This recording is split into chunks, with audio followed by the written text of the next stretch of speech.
Good morning. How's everybody doing today? I'm doing okay. It's a little dreary here today in New Hampshire. It rained last night, but it looks like the sun's trying to come out off and on, but we'll see. But anyway, today I just wanted to talk a little bit about scent pairing and candle care.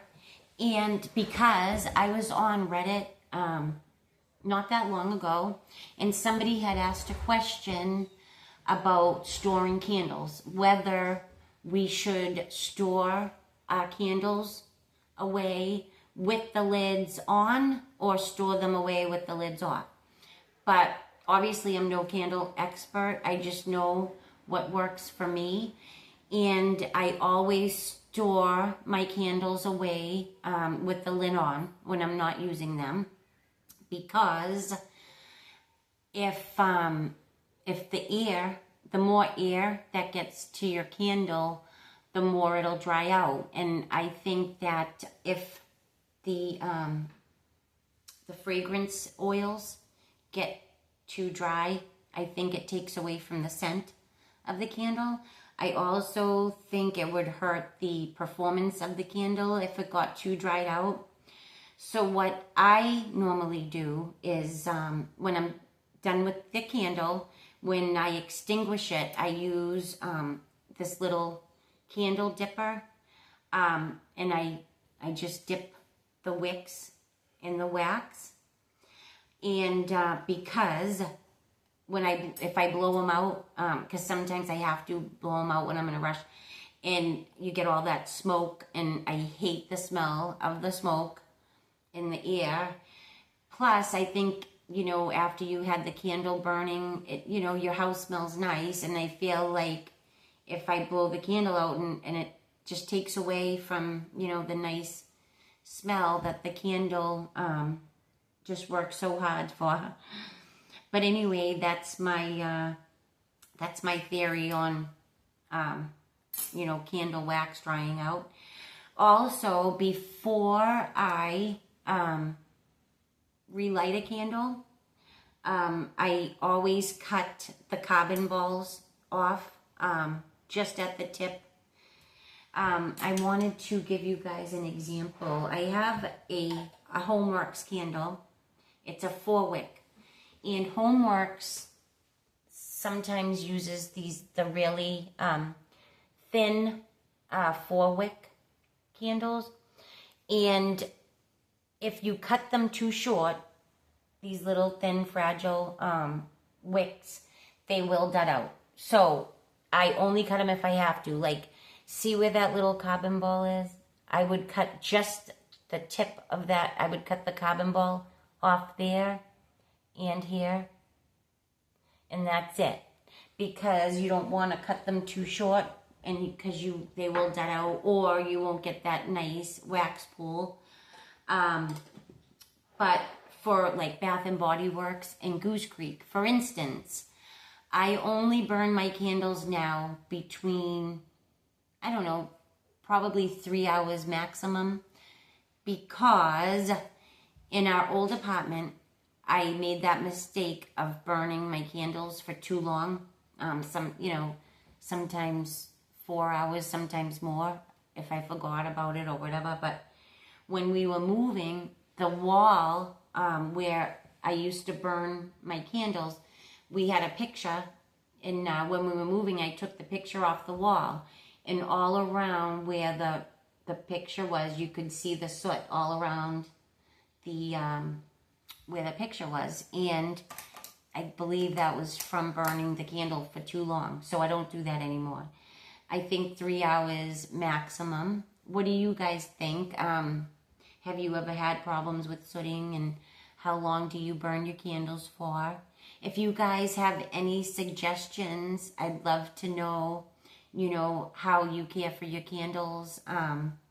Do you keep the lids on? Do you keep them off? Do you use a wick dipper? How do you trim your wicks? I'd love to know that. If you could leave your suggestions in the comments, that would be great. I also wanted to talk about scent pairing. You know how I told you guys that I thought that Evil Queen smelled a lot like an apple scented in the stars? Well, anyways, I'm like, well, I'm gonna try and burn, an apple scented candle within the stars. And I think any like fresh apple scent or any fruity scent, I think would be complement in the stars, honestly. So I had this going for about 3 hours today and 2 hours yesterday. I burned it alongside afternoon apple picking. And I had them both here in the open concept, between the kitchen and, well, that's supposed to be a dining room, but we're in the middle of renovation, so we're using it for a living room right now. But I had them both going in the open concept here, and it made my house smell absolutely beautiful. They definitely complement each other, and I highly suggest if you have in the stars and you have, a fresh apple scented candle, to try it out. I think any fruity candle would go well within the stars, and Evil Queen is what made me think of it. I'm sure that Evil Queen has a lot of scent notes in here that these two candles don't have, and vice versa. It's not exact, but they do smell similar. And,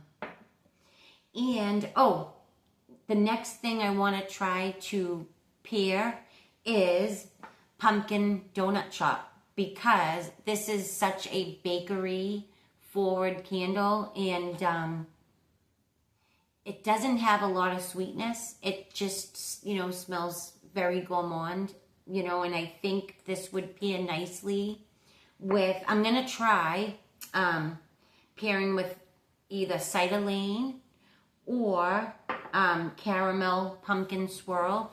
I haven't decided yet, but as soon as I figure it out and I do burn them, I'll let you guys know, how, if it worked or not, if they complement each other or not. But, I don't buy body care that much anymore, but because I went so overboard at semi-annual sales in the past, that I don't buy a lot of body care, especially the creams. The creams have gone bad on me after 9 months sometimes. So I am not buying any more creams or lotions until I am absolutely out of, either I have to throw these ones away that I have, or I use them up, but I refuse. So the shower gels, I think they call them body wash now. They have never, I've never had one expire on me. Either I've used it before it expired, or, it never went bad, but I've never had a problem with those, or the fragrance mists. I honestly think that these would last forever, as long as you keep the lid on them and store them in a cool, dry place. I think that these will last for a very long time. But I only get mists in body care now with my rewards. Otherwise, they'll expire. Either I buy them for myself, or I'll save them as gifts for family and friends. But I got glazed pumpkin, and if you haven't tried this yet, next time you go in the store, check it out. It smells really good. It wasn't what I expected. It has a subtle maple note to it, and I love it. It's very, it's very fall, and it's pretty. Yeah. So that's about it. That's all I wanted to talk to you guys about today. And please leave any suggestions in the comments. And if you have any questions for me or comments, let me know, okay? And I really appreciate you guys watching. It means a lot to me. And I hope you have a wonderful day. And I will talk to you very soon. Thank you. Bye-bye.